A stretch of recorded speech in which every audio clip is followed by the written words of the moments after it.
Saludos, queridos amigos.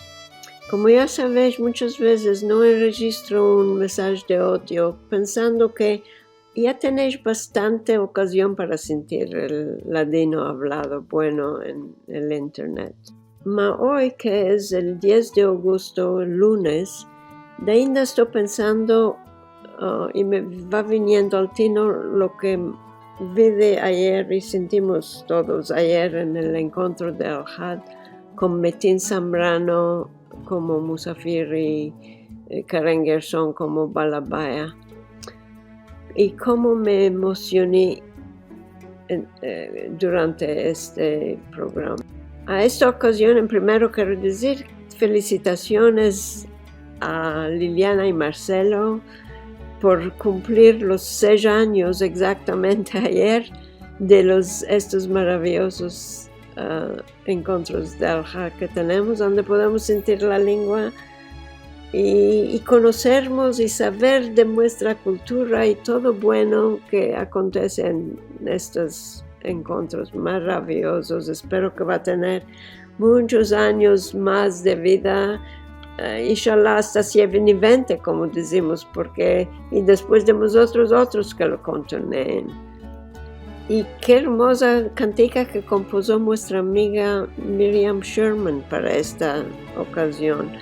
Y inshallah en cada aniversario la vamos a cantar. Miriam, felicitaciones, bravo. No sé cómo lo haces, ma te admiro mucho por esto, todo que haces. Ma lo que quería decir, por lo que me emocionó mucho, es cuando Metin contó que una mujer sefaradía que no estaba hablando porque tenía demencia, y cuando lo sintió al carácter de Menachem hablando en ladino, y ella empezó a hablar.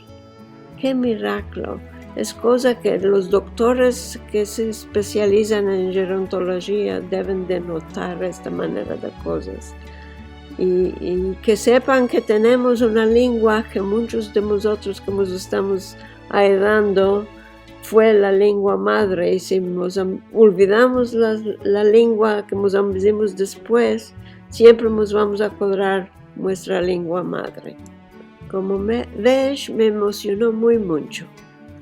Y la otra cosa que dijo Metin verso la fin del programa ayer, que me parece muy importante porque fue dicho esto, es el testimonio que nos dio Metin sobre la bondad que hizo nuestra amiga Esther Alcanle cuando hubo el desastre de la bomba en Neve Shalom en 1986 y que sufrió su padre.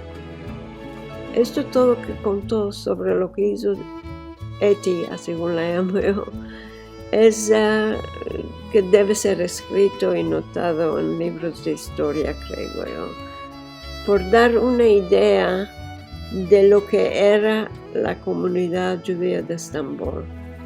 Y seguro tenemos casos semejantes en otras comunidades judías de Turquía y seguro de otras comunidades sefaradíes también. Esas cosas personales me parecen muy importantes y muchas veces no se notan en las discusiones de la historia de las comunidades. En todo caso, esto es que os quería contar. Se hizo un poco más largo de siempre, pero me pareció muy importante de contaros esto. Y me desbafí porque lo estaba pensando esto todo. Merci por sentirme. Días buenos que tengáis todos y semana buena a todos.